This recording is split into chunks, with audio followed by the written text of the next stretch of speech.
There are two facts about Clive Davis and Whitney Houston that are both entirely true.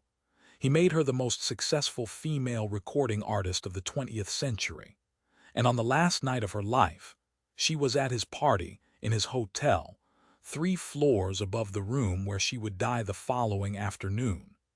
The question of what those 29 years between them really looked like, and what they cost her, is one the music industry has never fully answered. On February 10, 2012, the night before the Grammy Awards, she walked into his party in a black dress and she was laughing. She was beautiful, and she was tired. In the spring of 1983, Clive Davis attended a showcase at a Manhattan nightclub called Sweetwater's. A young woman took the stage, 18 years old, not yet 19, dressed simply, accompanied by a jazz trio. She had no record deal, no management, no industry connections beyond a mother who sang gospel and a cousin named Dionne Warwick who had warned her about the business she was walking into. What she had was a voice. Clive Davis had been in the music industry for 20 years. He had signed Bruce Springsteen, Barry Manilow, and Patti Smith. He had heard thousands of voices. He said afterward that he had never heard anything like Whitney Houston. He called her the following morning. The signing was the beginning of something that would look, from the outside, like a simple success story. The reality was more complicated from the start. Clive Davis did not sign Whitney Houston and step back. He selected her material, chose her producers, defined the direction of her sound with a precision that left little room for the artist herself to wander. He believed, with genuine conviction, that he knew what Whitney was capable of and what the market would accept. That belief produced extraordinary results. It also produced a career in which the most gifted singer of her generation spent decades recording music that someone else had chosen for her. The first album appeared in 1985 and sold 22 million copies. The second, in 1987, sold 30 million more. By the time The Bodyguard arrived in 1992, Whitney Houston had become something that had no real precedent in popular music. A black woman who had crossed every genre boundary the industry had built and found an audience so large it was simply called everyone. Clive Davis had built that. He had chosen the songs, the timing, the collaborations, the narrative. He had constructed Whitney Houston the brand with the same precision he brought to every artist he had ever developed. And through all of it, Whitney had delivered in the studio, on the stage, in every interview and appearance, exactly what he had believed she would. But there was a cost to that construction, and it was not always invisible. In interviews over the years, Whitney spoke carefully about the distance between who she was as a singer and what her records asked her to be. The gospel voice that had formed inside the New Hope Baptist Church, the R&B instincts shaped by her mother Cissy and her godmother Aretha Franklin, these were consistently redirected toward commercial ends rather than personal ones. The Preacher's Wife gospel soundtrack in 1996, produced largely at her insistence, became the best-selling gospel album in history. It was one of the few times her voice sounded entirely at home. Clive Davis noted its commercial success. He noted it the way he noted everything, as a data point in a longer story. Their personal relationship was harder to map than their professional one. He attended her wedding to Bobby Brown in 1992. He was present for the ceremonies of her public life. She called him when things went wrong. There were accounts of phone calls during the darkest years, the years when her voice and her health were both in decline, when the tabloid coverage had become relentless. He was, by most accounts, genuinely devoted to her.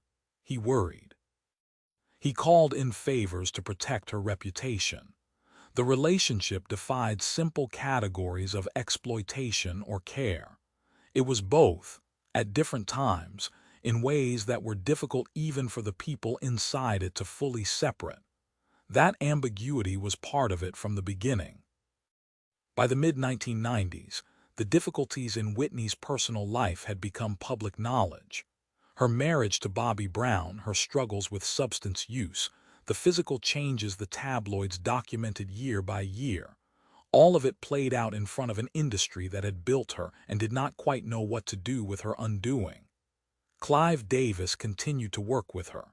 He produced her 2009 comeback album, I Look to You, and stood beside her at the press events that followed. When the album debuted at #1, it felt, briefly, like the story might have a different ending than everyone had begun to expect. For a few months in 2009, the possibility that Whitney Houston might fully return was real enough to believe.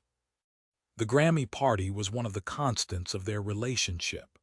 Clive Davis had hosted his annual pre-Grammy celebration at the Beverly Hilton Hotel for decades, and for most of those years, Whitney had been part of it, performing sometimes, attending always, one of the fixed stars around which the evening organized itself. The party was the music industry at its most concentrated: power, money, talent, and history, all in the same room.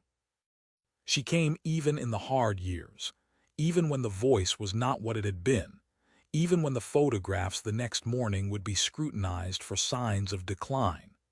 She came because Clive Davis expected her to, and because some part of her, the part that had grown up inside that professional bond, still wanted to. On the evening of February 10, 2012, she arrived at the Beverly Hilton for the party. She was 48 years old. People who saw her that night described her differently. Some said she seemed happy, more like herself than she had been in years. Others said she seemed fragile, present, but somehow also absent. She moved through the room. She greeted people she had known for decades. She laughed. She danced briefly. At one point she sang a few lines informally, and those who heard it said the voice was still there, diminished, but unmistakably hers. Whatever she was carrying that night, she carried it the way she had always carried difficult things, quietly and without asking for help.